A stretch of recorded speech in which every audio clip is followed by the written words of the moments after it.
Assalamualaikum warahmatullahi wabarakatuh.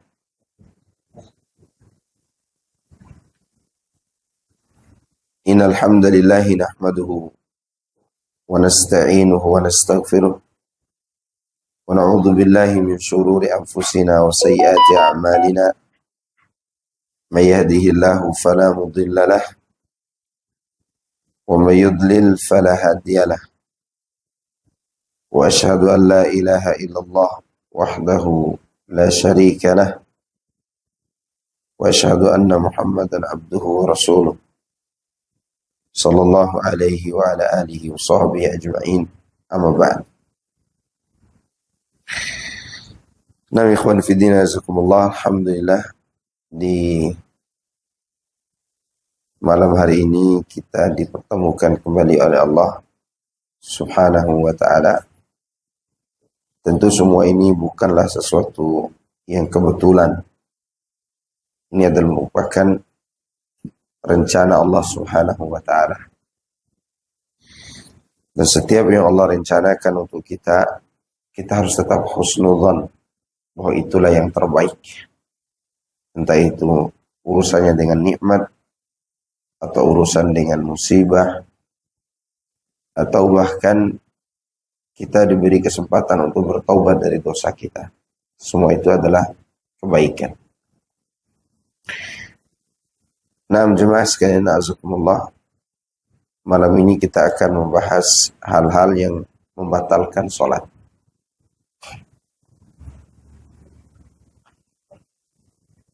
Di antara yang membatalkan sholat adalah yakin bahwa dia telah berhadas. Yakin berhadas. Berarti kalau seorang itu tidak yakin dirinya berhadas di dalam sholat,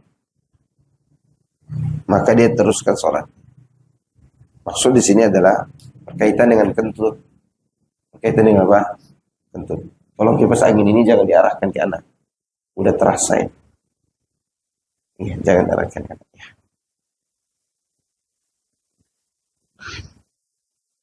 Jadi kalau dia meragukan dirinya kentut, atau dirinya keluar sesuatu di kemaluannya, kalau dia masih ragu, maka dia tidak perlu membatalkan sholat. Kecuali dia yakin, atau dia memiliki indikasi. Misal tiba-tiba bau kentut atau yang lain. Baik.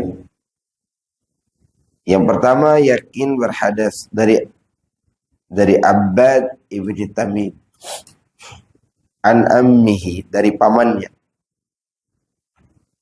annahu syaka ila Rasulillah sallallahu alaihi wasallam ar-rajul alladhi yukhayyalu ilaihi annahu yajidu syai'a fi salati faqala la yanfatil aw la yansarif hatta yasma'a sawtan aw yajida rihan.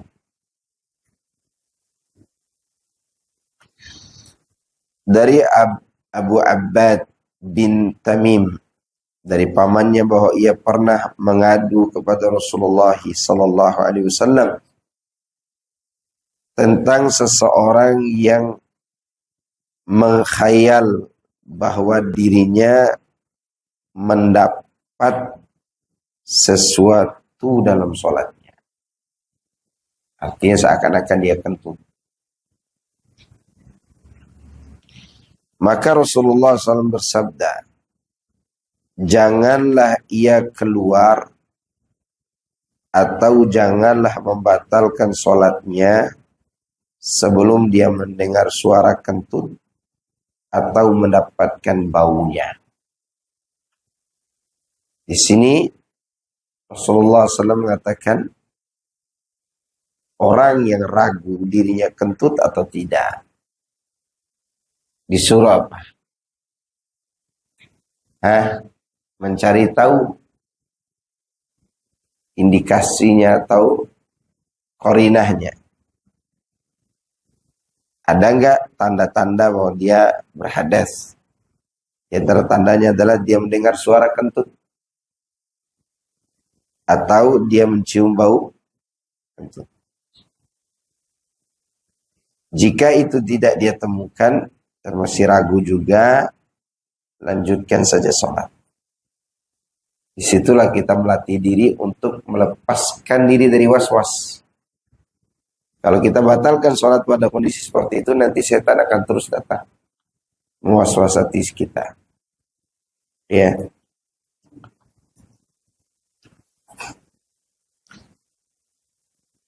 Yang kedua, sengaja meninggalkan salah satu rukun atau syarat sholat tanpa uzur.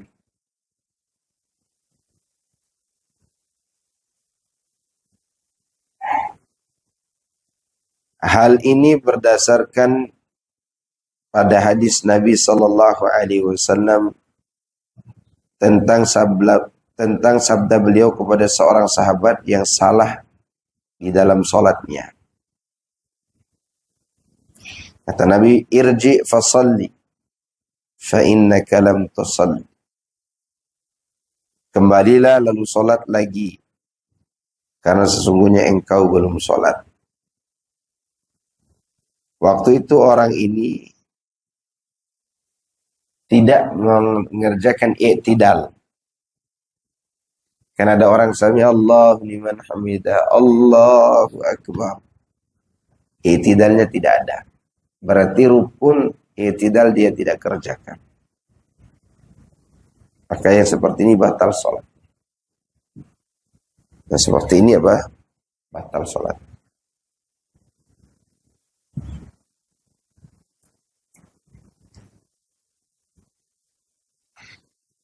Dari Khalid bin Ma'dan dari Nabi SAW. Bahwa Nabi SAW pernah melihat seorang sahabat sholat. Sedangkan di punggung kakinya ada sebesar mata uang dirham yang tidak tersentuh air. Maka Nabi SAW menyuruhnya mengulangi wudhu dan sholatnya. Berarti ini berkaitan dengan syarat. Karena ini wudhu. Ya mungkin sahabat ini tidak sengaja. Wudhunya tidak sempurna. Tapi karena berkaitan dengan wudhu, maka syarat sholat berkaitan dengan wudhu ini, sengaja atau tidak sengaja, baik maksudnya lupa atau keliru, maka sholatnya tetap batal. Beda halnya dengan syarat yang lain, seperti membersihkan pakaian dari najis. Kalau kita sholat, ada najis di badan kita. Najis di badan kita. Di apa? Di pakaian kita. Dan kita temukan itu setelah sholat. Maka sholat kita sah.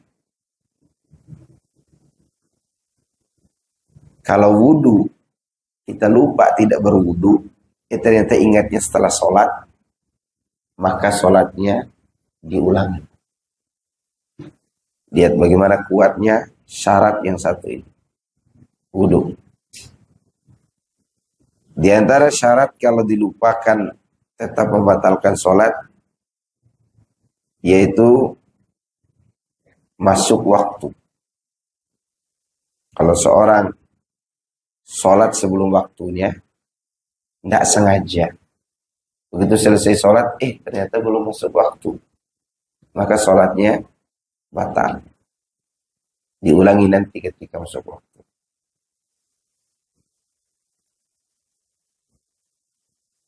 Adapun syarat yang lainnya, dia membatalkan sholat bila ditinggalkan dengan sengaja, tanpa uzur.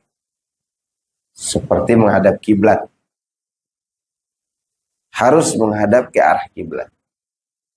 Tapi kalau orang tidak tahu kiblat di mana, dia selesai sholat baru tahu, ternyata salah kiblat. Maka sholatnya sah. Itu bedanya dengan wudhu dan masuk waktu tadi. Karena wudhu dengan masuk waktu itu adalah syarat yang berat. Bahkan kalau kita temukan najis setelah takbiratul ihram, Allahu Akbar, kita mencium ada najis di baju kita. Ya, maka di sini ada 3 keadaan. Jika di dalam baju ini ada baju lagi, maka yang luar ini dibuang. Lanjutkan sholat. Tidak perlu dibatalkan. Kalau dia buka baju itu, ya dia buka baju ternyata kelihatan aurat, maka dia lanjut sholat meskipun dia tahu ada dirinya najis. Ini menurut pendapat yang rajih mengenai masalah ini. Tapi kalau dia tahu najis itu sebelum dia takbiratul ihram, lalu dia lanjutkan sholat, ya batal sholat. Karena dia tahunya sebelum takbiratul ihram. Ganti dulu pakaian. Oke.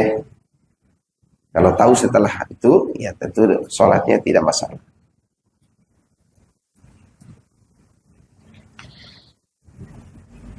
Dan syarat ini udah kita bahas ya. Demikian juga rukun. Beda antara meninggalkan rukun dengan meninggalkan kewajiban. Meninggalkan rukun tidak disengaja saja, itu bisa membatalkan sholat. Ya, contoh lupa ruku dan lupa sujud. Ingatnya setelah rakaat kedua, atau ingatnya setelah rakaat ketiga, atau bahkan setelah selesai sholat. Maka sholatnya batal. Beda dengan meninggalkan kewajiban. Seperti tahiyat pertama. Itu kan kewajiban. Maka tidak perlu ulangi sholat. Cukup diganti dengan sujud sahwi.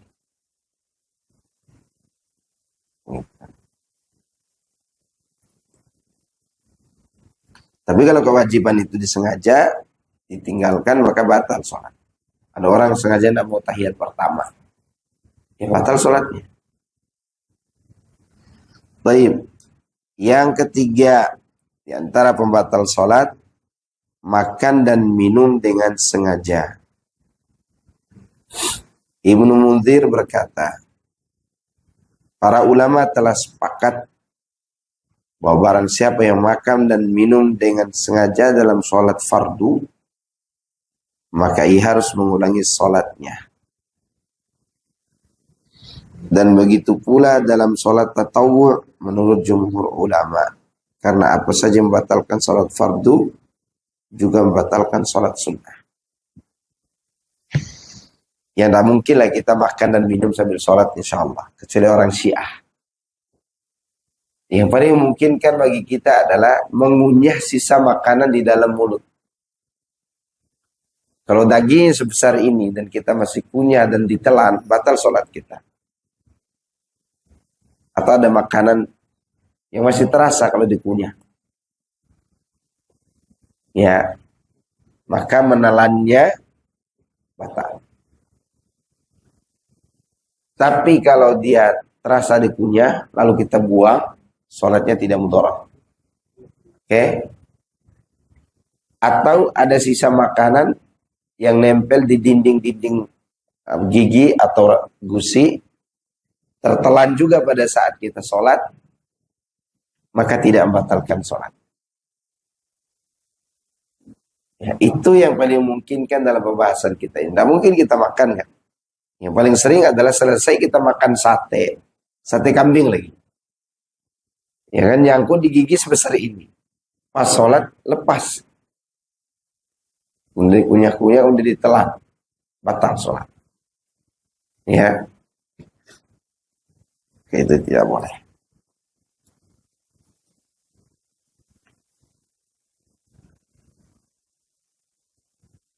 Yang keempat, sengaja berbicara tanpa ada kemaslahatan yang berkaitan dengan sholat. Ya. Sengaja berbicara yang tidak ada kaitannya dengan kemaslahatan apa? Salat. Dari Zaid bin Arqam, dia mengatakan, kunna natakallamu fi shalah yukallimu ar-rajulu sahibah wa huwa ila jambihi fi salati hatta nazalat wa qumu lillahi qanitin fa umirna bisukuti wa nuhina 'anil kalam. Kata Zaid bin Arqam, dulu kami itu sering berbincang-bincang dalam sholat. Ya. Sampai sehingga turunlah ayat, berdirilah karena Allah dalam sholatmu dengan khusyuk. Maka kami kemudian diperintahkan untuk diam dan melarang untuk berbicara. Hadis ini sahih. Ini menunjukkan bahwa tidak boleh berbicara dalam sholat. Kecuali yang ada kaitannya dengan sholat. Seperti Imam Salah sebut subhanallah. Ya. Atau ketika dapat surat sejadah, sujud tilawah, seorang membaca selain bacaan sholat. Itu dia baca ayat sujud tilawah. Baik, ini mengenai berbicara. Termasuk yang tidak boleh, yang membatalkan sholat yang kelima adalah tertawa. Bagaimana kalau tersenyum? Biasanya itu anak-anak kecil yang kita miliki di rumah, bikin kita tersenyum juga kalau lagi sholat. Dia ruku, dia sujud, kadang di samping kita, nggak tahan kita juga kadang. Kalau cuma tersenyum, batal nggak? Nggak.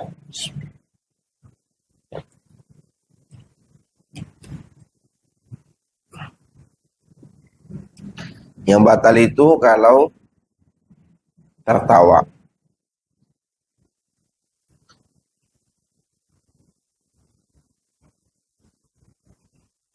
Yang keenam, di antara pembatal sholat,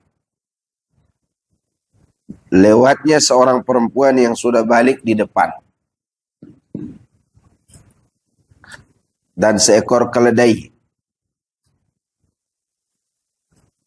atau anjing hitam. Ya, yang dimaksud anjing hitam di sini adalah apa? Setan.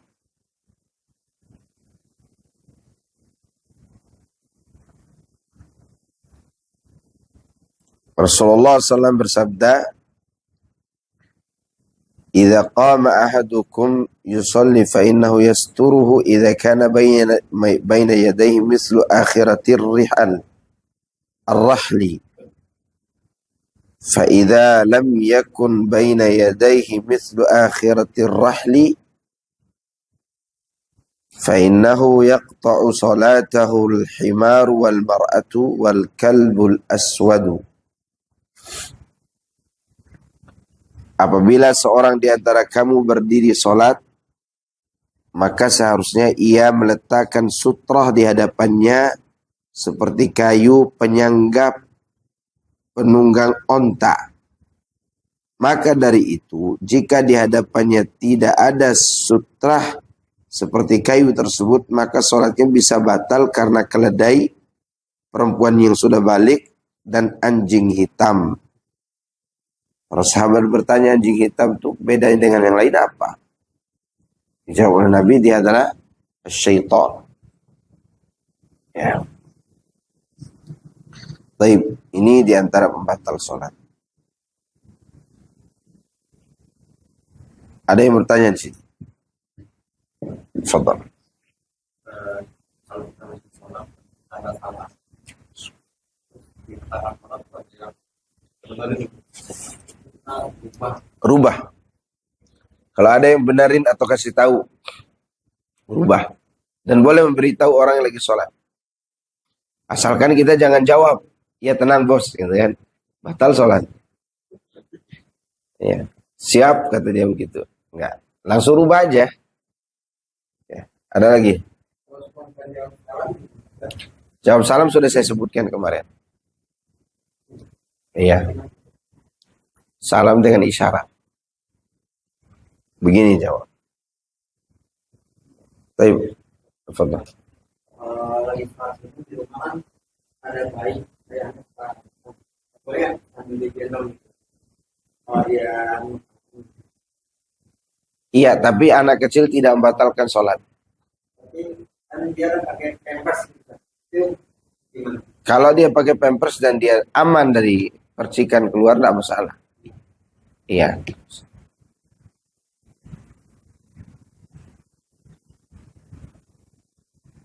Tidak, udah. Kalau misalnya ada sholat aja gitu udah terasa ini Buang hajat, batalkan sholat. Kalau udah tidak sanggup ditahan, dibuang aja. Yang kita bahas pertama tadi itu kalau masih was-was. itu udah ada rasa nih. Iya, kalau ditahan dah khusus sholat. Dan kita tahu, pasti pikirannya toilet. Maka Rasulullah SAW mengatakan, La salata bihadrati ta'am wala wa huwa yudafi'ul akhbathain. Tidak ada sholat bagi orang yang sudah disiapkan makanan untuknya, dan tidak pula bagi orang yang menahan apa yang mau keluar dari dua arah.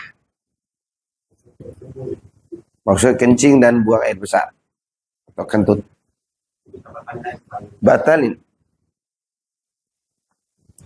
Ya, batalin sholat. Hadis itu sangat agung, di mana Allah memberi kesempatan kita untuk menyelesaikan hajat kita, baik yang masuk maupun yang keluar. Kan tadi disebutkan hajat yang masuk apa? Makanan. Hajat yang keluar, keluarkan. BAB dan juga yang lainnya. Karena sering bawa mereka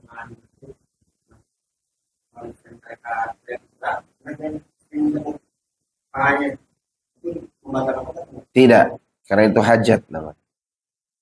Itu hajat. Ya. Tapi jangan terlalu sering. Kalau mengganggu orang, jangan, boleh diisyaratkan. Karena Rasulullah SAW beri isyarat kepada sahabat ketika sahabat sholat berdiri sedangkan beliau imam dalam keadaan duduk. Bahkan beliau berpaling ke belakang. Dia menyuruh. Dan itu boleh. Tapi kalau sampai marah-marah dalam sholat, jangan. Hanya sekedar menegur saja. Nah. Kan kita diperintahkan di rumah ya. Tapi kita juga diperintahkan untuk mendapatkan sama. Nah, kalau cara rumah saya di memungkinkan saya apa artinya saya sholat sunnah di rumah, saya udah nggak dapat sunnah mana yang masih dilakukan. Barakallahu fikum. Kalau di rumah sering sholat sunnah yang lain, tahajud, sholat duha, maka nunggu shaf pertama di masjid. Karena ada hadis lain mengatakan bahwa menunggu sholat kepada sholat berikutnya itu dihitung melakukan sholat sepanjang waktu itu. Oke. Nah.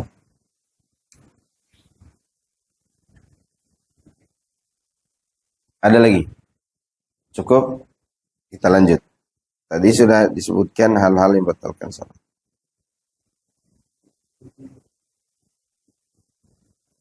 Bab sholatu tatawwu'.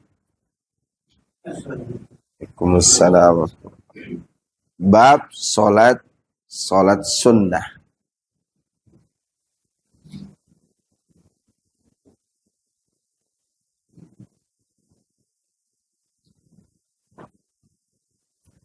Keutamaan sholat tatawwu'. Dari Abu Hurairah radhiyallahu anhu,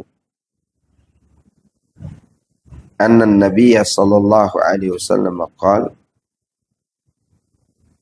inna awwala ma yuhasabu bihi al-'abdu yawm al-qiyamati min 'amalihi salatuhu fa in saluhat faqad aflaha wa anjaha wa in fasadat faqad khaba wa khasira fa in intaqasa min faridatin shay'an qala rabbu azza wa jal unzuru hal li'abdi min tatawwu'in fayukammila biha man taqasa min al-faridah thumma yakunu sa'iru amalihi ala dhalika.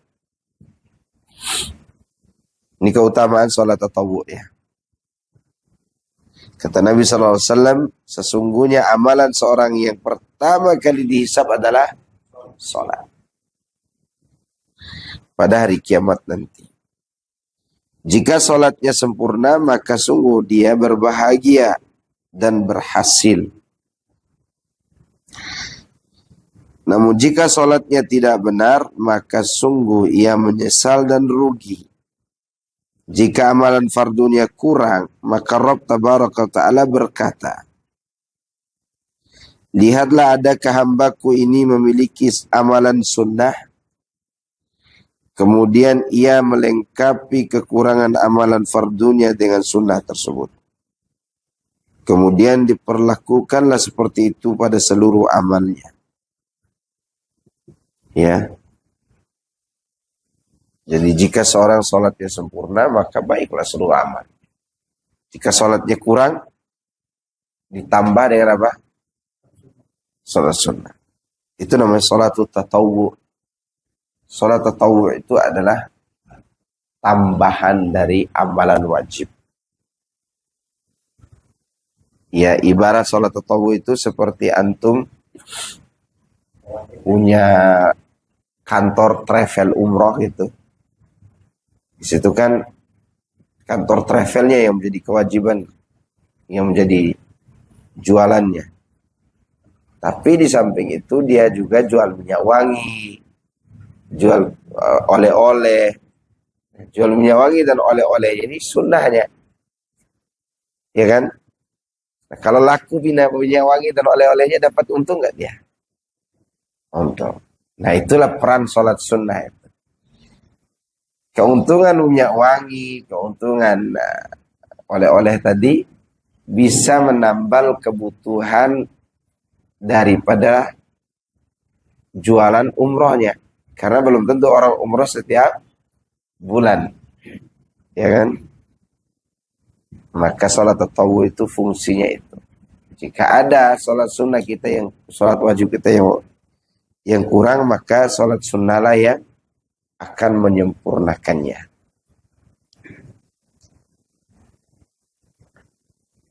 Baik. Kedua, dianjurkan dilaksanakan di rumah. Nah ini dia. Anjuran namanya mustahab. Dari Jabir bin Abdullah radhiyallahu anhu, dia berkata, Rasulullah SAW bersabda, "Idza qada ahadukumus salata fi masjidihi falyaj'al li baitihi nasiban min salati fa inna Allaha ja'ilun fi baitihi min salatihi nura." Apabila seorang di antara kalian selesai melaksanakan salat di masjidnya, maka kerjakanlah sebagian dari salatnya, yaitu salat sunnah, di rumahnya. Karena sesungguhnya Allah menjadikan sebagian salatnya di rumah sebagai cahaya rumahnya. Jadi salat sunnah itu banyak. Ada yang rawatib, ada yang salat sunnah mutlak, ada juga salat sunnah muqayyad. Muqayyad itu dengan waktu, duha misalnya, witir misalnya, tahajud, atau salat sunnah selesai salat fardu dan sebelumnya. Ini mengenai keutamaan. Jadi orang sering salat sunnah di rumah, Allah berikan cahaya rumah.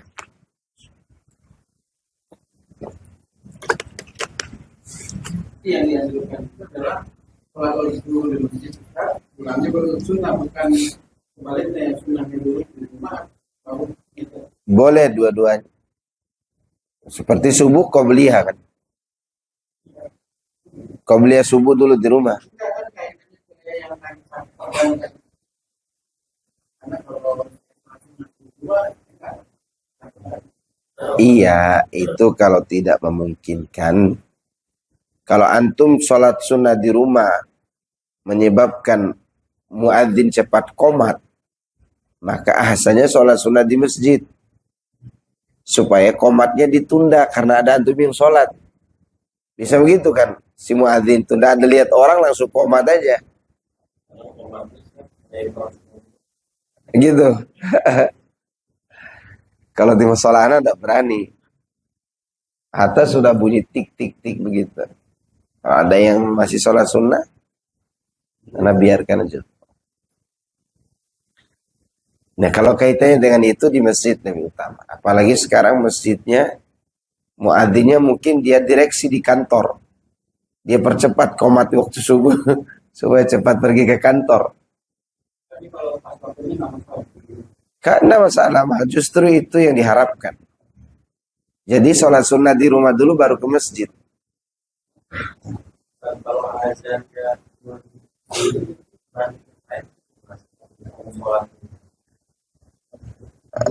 Wallah alam ya. Apakah itu penelitiannya sudah sah apa enggak?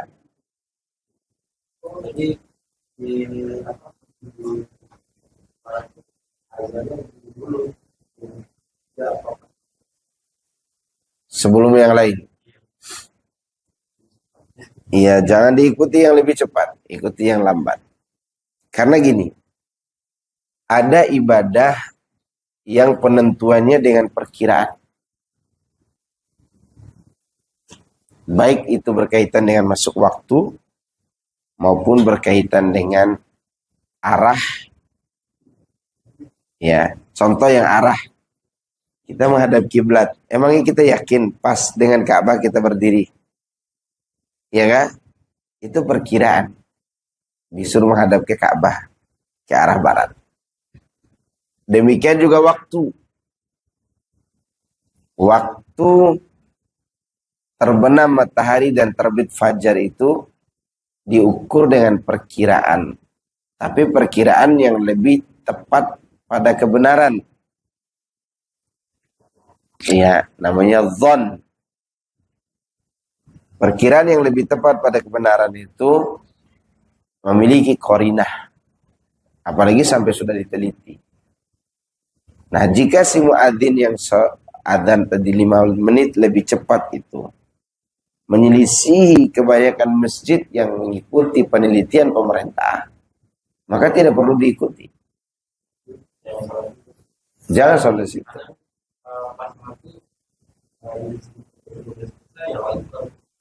Iya, jangan. Jangan. Itu orang kayaknya dia takut tidak dapat absen di kantor. Atau jam. Itu masalah.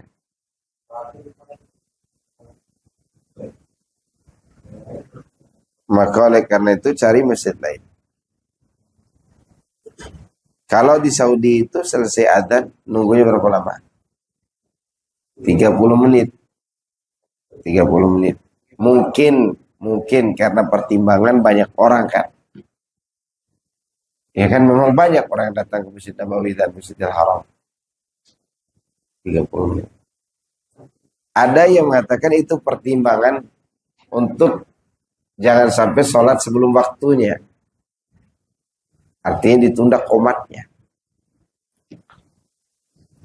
Mengenai waktu yang ada saat ini. Maksudnya tidak waktu seperti yang tu bilang tadi. Waktu seperti yang ada. Ana sih tidak mengatakan tidak tepat. Karena sudah ada penelitian. Diteliti oleh sebagian santri yang ada di Jawa Timur. Mereka masuk ke laut di waktu sebelum subuh. Dari dalam laut itu kan bisa dilihat ufuk dari timur. Mereka pakai perahu kecil masuk ke dalam, kan kelihatan tidak ada lampu-lampu pernak-pernik kan. Begitu azan subuh di luar, pas berkaitan dengan terbitnya fajar. Warna merah di ufuk timur. Artinya waktu yang ditentukan pemerintah ini tidak jauh-jauh amat gitu. Tapi kalau seperti antum tadi itu udah berlebihan. Terlalu cepat. Biasanya begitu tuh meresahkan orang yang lagi makan sahur. Ya kan? Enggak tahu.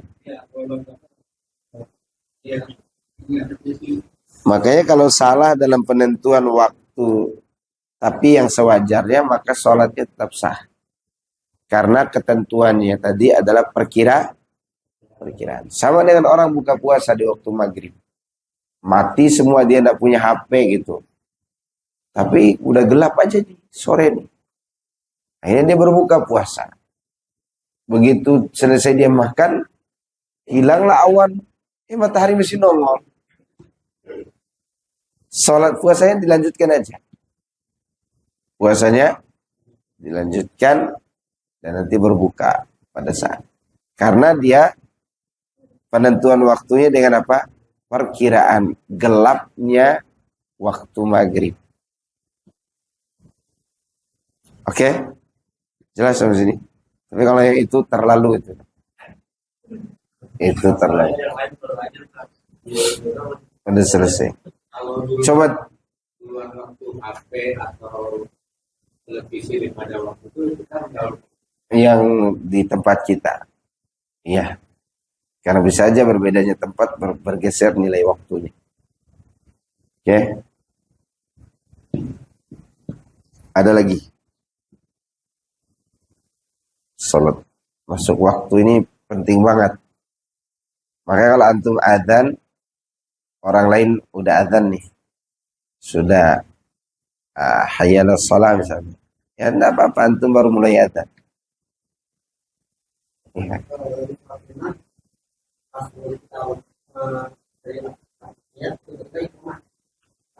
Lanjutkan kalau memungkinkan sampai selesai iqamat baru antum salam.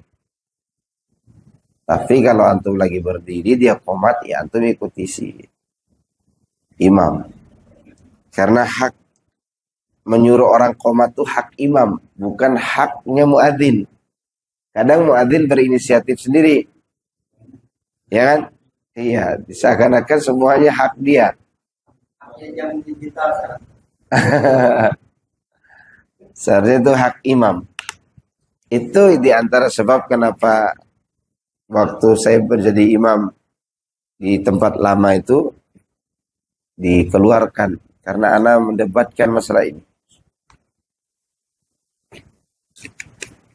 Kalau masih memungkinkan misalnya bunyi ting ting ting itu. Ya tunggulah 5 menit muncul imam dulu baru qomat. Karena biasanya kita sholat di masjid kan. Atau kita lagi buang hajat. Ini enggak. Mereka tentukan sesuai dengan jam. Padahal jam itu perkiraan aja. Perkiraan. Ya.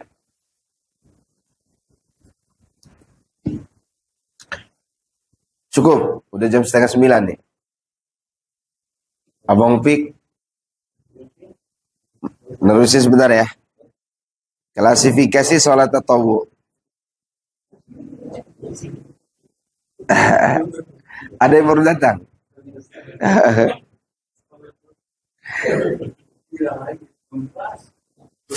Klasifikasi sholat tatawwu. Secara garis besar, sholat sunnah terbagi 2. Pertama, tatawwu mutlaqah, tidak terikat. Kedua, muqayyadah, yang terikat. Sholat tatawwu yang terikat itu ialah sholat sunnah yang dikenal dengan sholat sunnah rawatib, baik qobliyah maupun ba'diyah.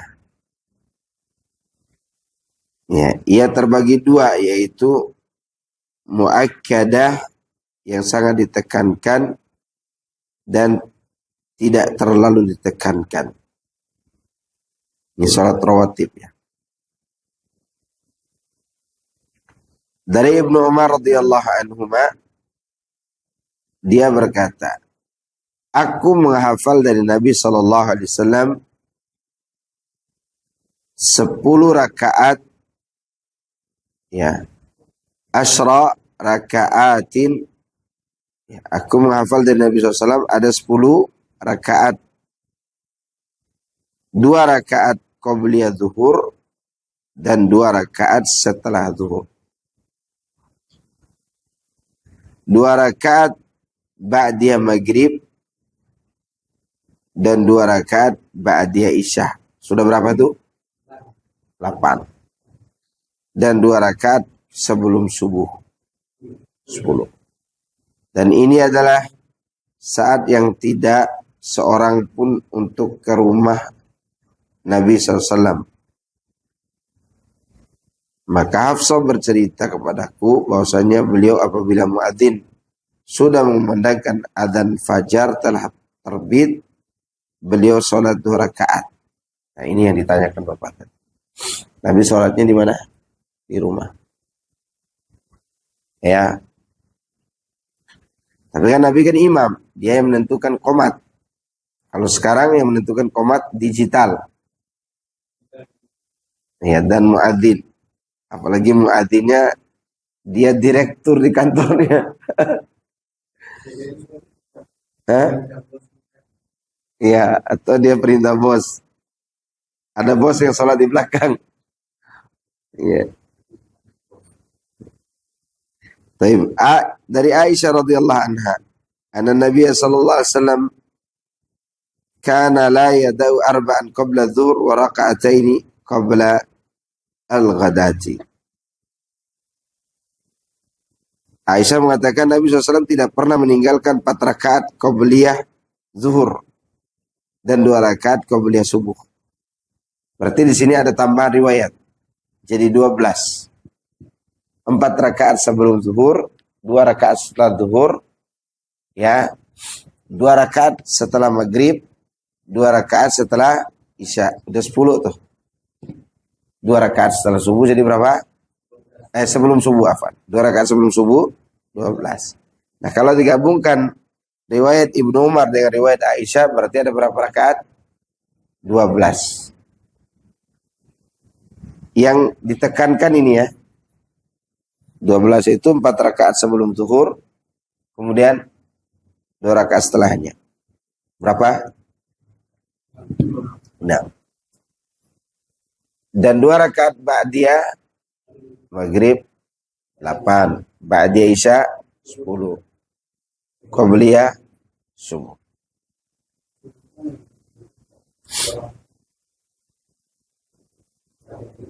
Oke.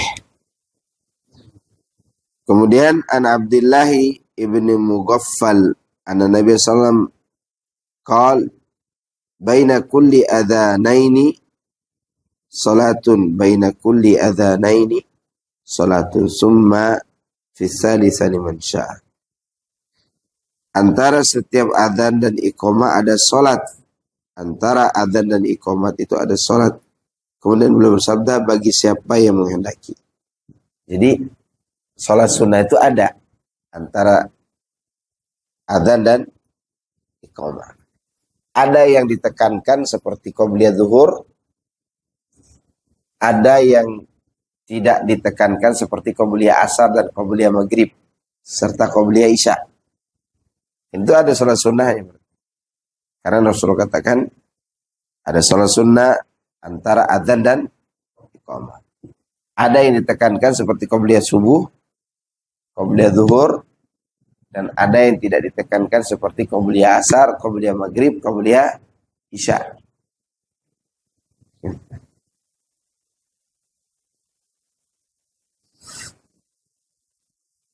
Dianjurkan sholat 4 rakaat sebelum asar dan ini termasuk yang tidak muakkadah, tidak ditekankan.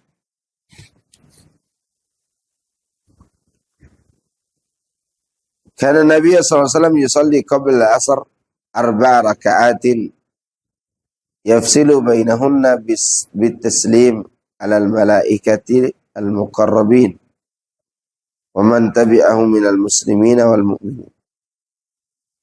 Nabi SAW biasa sholat 4 rakaat sebelum asar.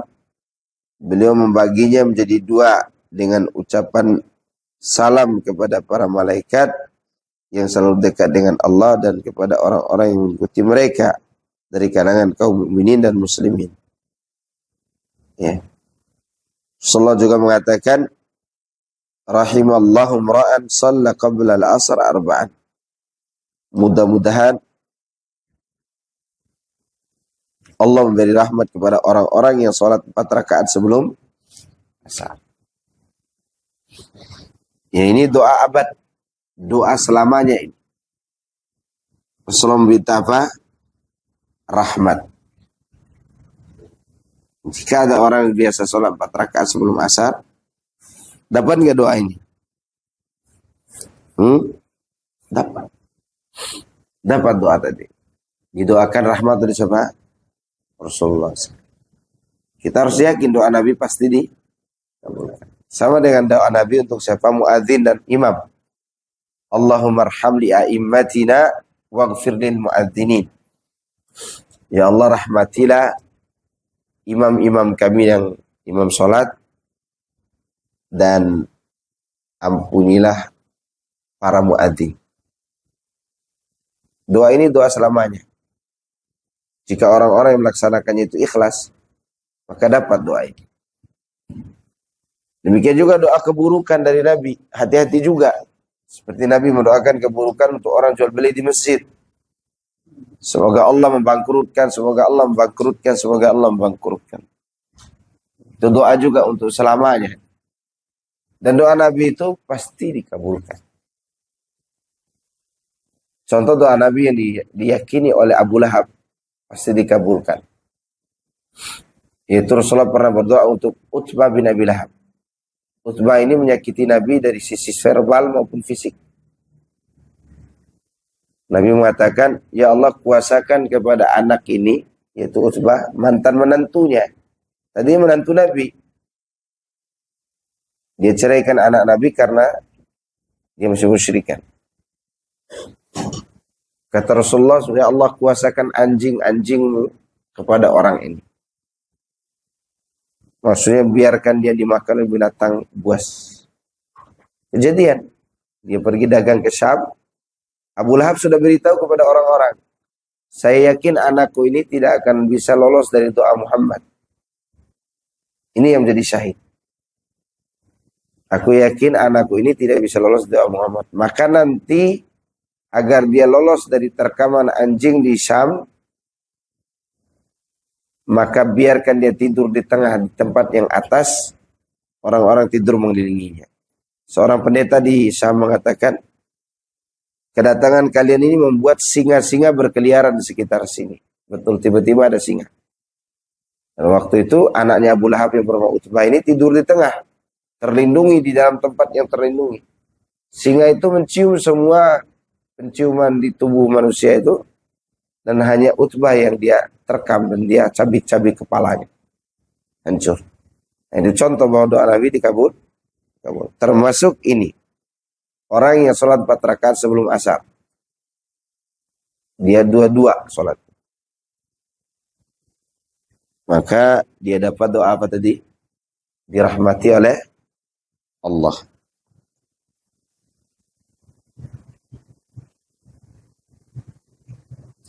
Baik. Ada mau tanya? Maksudnya agak saya Iya. Termasuk. Bahkan teman-teman yang jual beli mempromosikan umrohnya di Masjidin Nabawi juga tidak boleh. Bikin konten gitu dalam masjid untuk mempromosikan jual beli jasa umroh. Tidak boleh. Apalagi barang. Tidak boleh.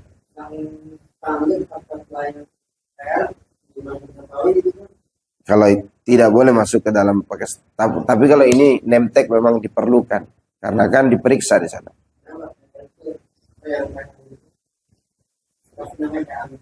Enggak masalah untuk menandai aja, asalkan dia tidak berniat mempromosikan.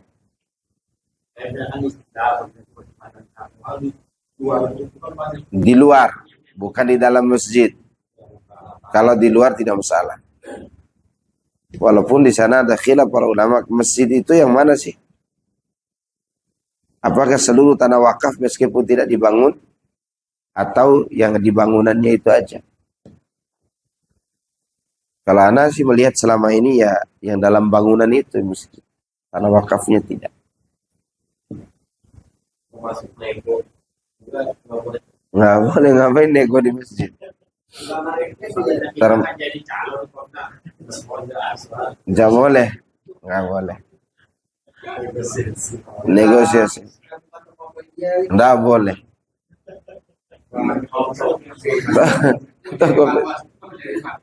Tokopedia nggak boleh. Akad jual beli promosi barang juga nggak boleh. Hatta anak di sini mengajak antum, siapa yang mau umroh sama saya bisa begitu, nggak boleh juga. Kalau parkiran tidak masalah. Di luar gedung masih boleh. Ya, apa ya?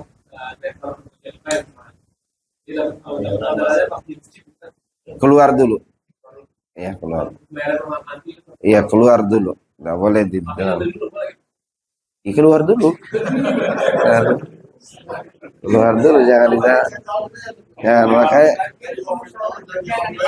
itu ujiannya. Boleh jadi tidak ada perubahan pada ojek-ojekan online ini gara-gara itu juga dia sering jualan di masjid. Order di masjid.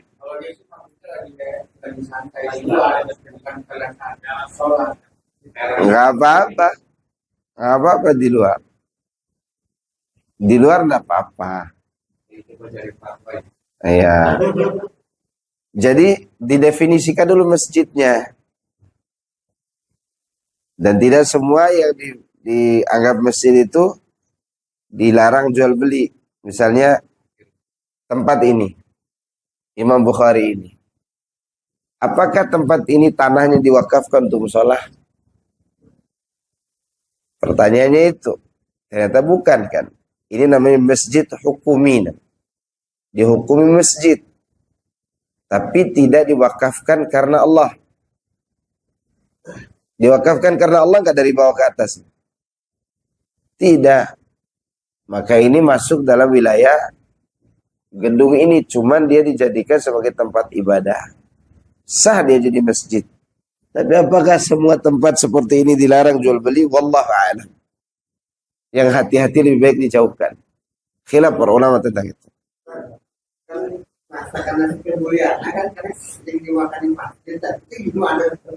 Maksudnya?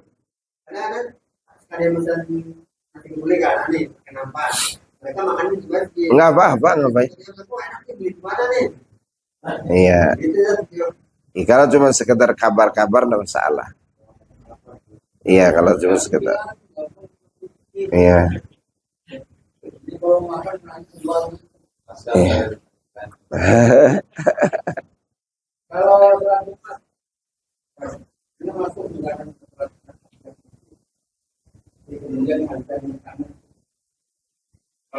Enggak usah ikuti sholat setelah adzan pertama. Takutnya nanti masuk dalam hukum aglabiyah. Karena kebanyakan orang yang berbuat bid'ah ini setelah adzan pertama mereka sholat. Walaupun antum niatnya sholat mutlak, ya antum tinggalkan. Karena apa? Karena mengikuti niat orang banyak. Dan kasus ini namanya tabi'ut tabi'. Hukumnya mengikuti kebanyakan. Contoh begini dalam urusan muamalah. Saya keluar dari contoh sholat dulu. Karena ini kaidah kan. Semua hukum itu mengikuti yang banyak.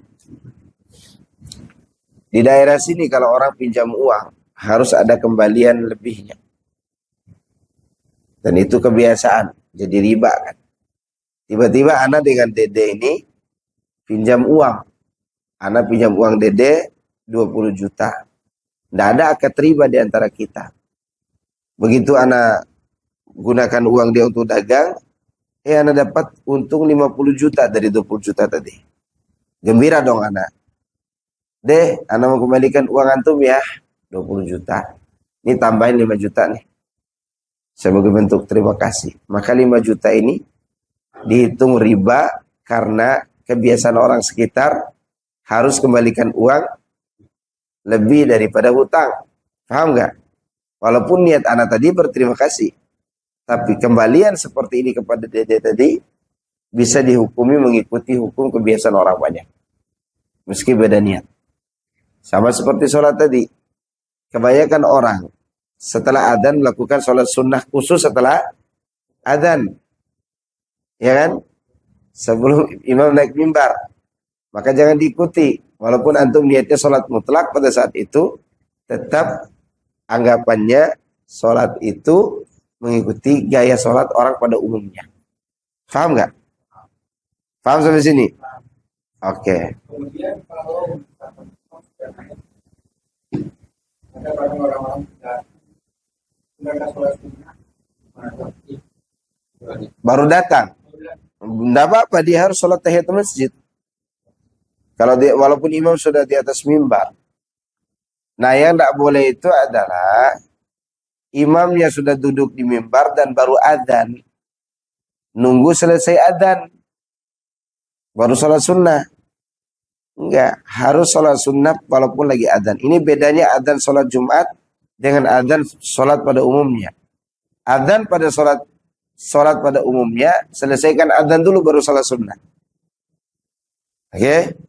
Sedangkan sholat Jumat, selesaikan sholat sunnahnya meskipun adzan belum selesai.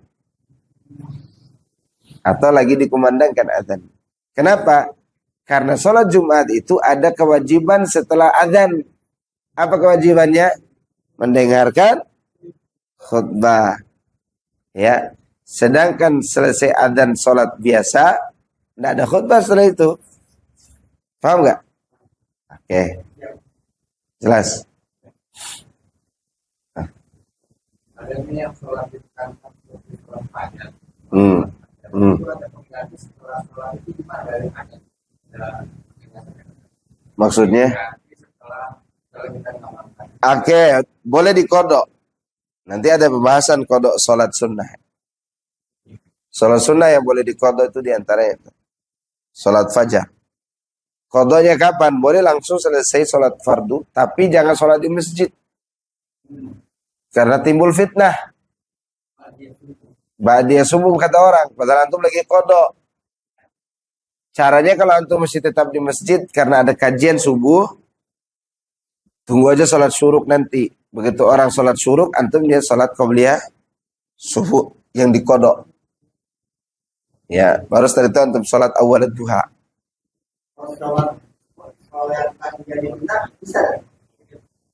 Ba'diyah, boleh-boleh aja ditunda, tapi jangan sampai terlalu keluar waktunya. Boleh, enggak masalah. Masalah.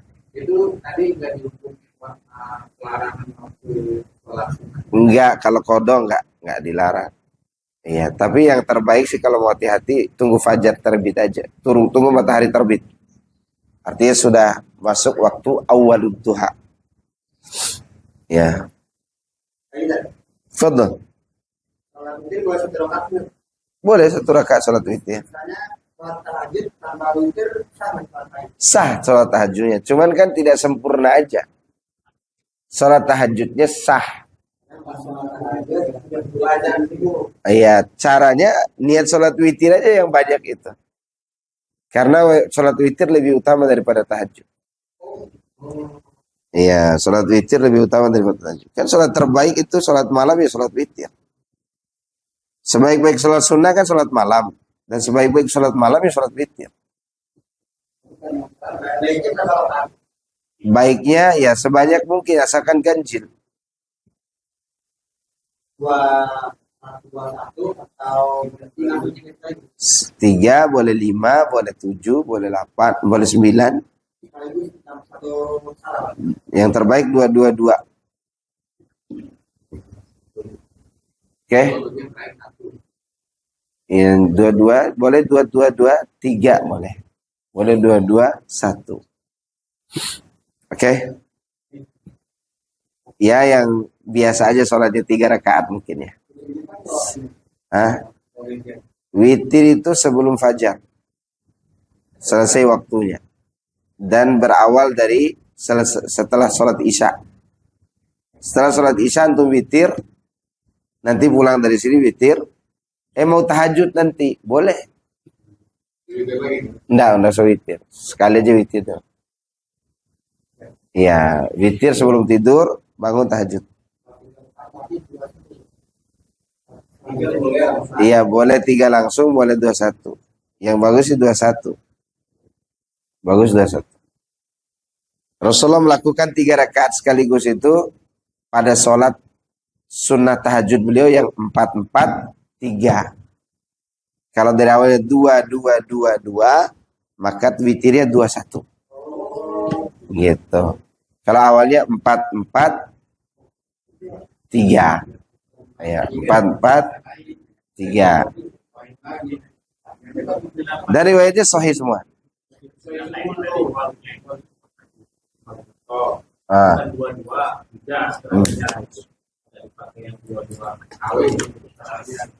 Sebenarnya sih tidak masalah, itu hukum afdoliyah aja. Afdolnya begini, kalau udah 4-4 ya 3 langsung. Kalau udah 2-2 ya 21. Bagaimana kalau yang 2-2-2 dan kemudian 3 langsung? Sah nggak? Sah aja.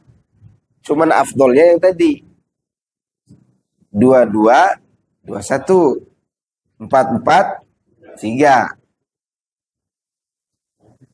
Jelas nggak? Dan itu dalam prakteknya. Tapi kalau bicara boleh nggak milih salah satu itu? Boleh, nggak apa-apa. Tapi afdolnya begitu. Ini namanya hukum apa? Afdoliyah. Udah jam 9. Fadol. Kalau misalnya kita tiduran mau subuh, kita pakai qobliyah dulu. Kalau masih ada waktu qobliyah subuh dulu baru wajibnya. Kita bangun siang di 7 misalnya. Ya, langsung sholat subuh aja dulu. Walaupun ada ulama mengatakan tetap qobliyah dulu sebelum subuhnya. Walaupun sudah terbit matahari.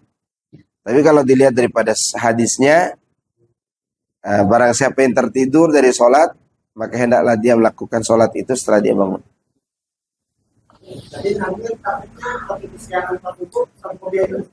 Iya, ada hadisnya memang. Ada hadisnya, betul kata antum. Dari situlah terjadi khilaf para ulama.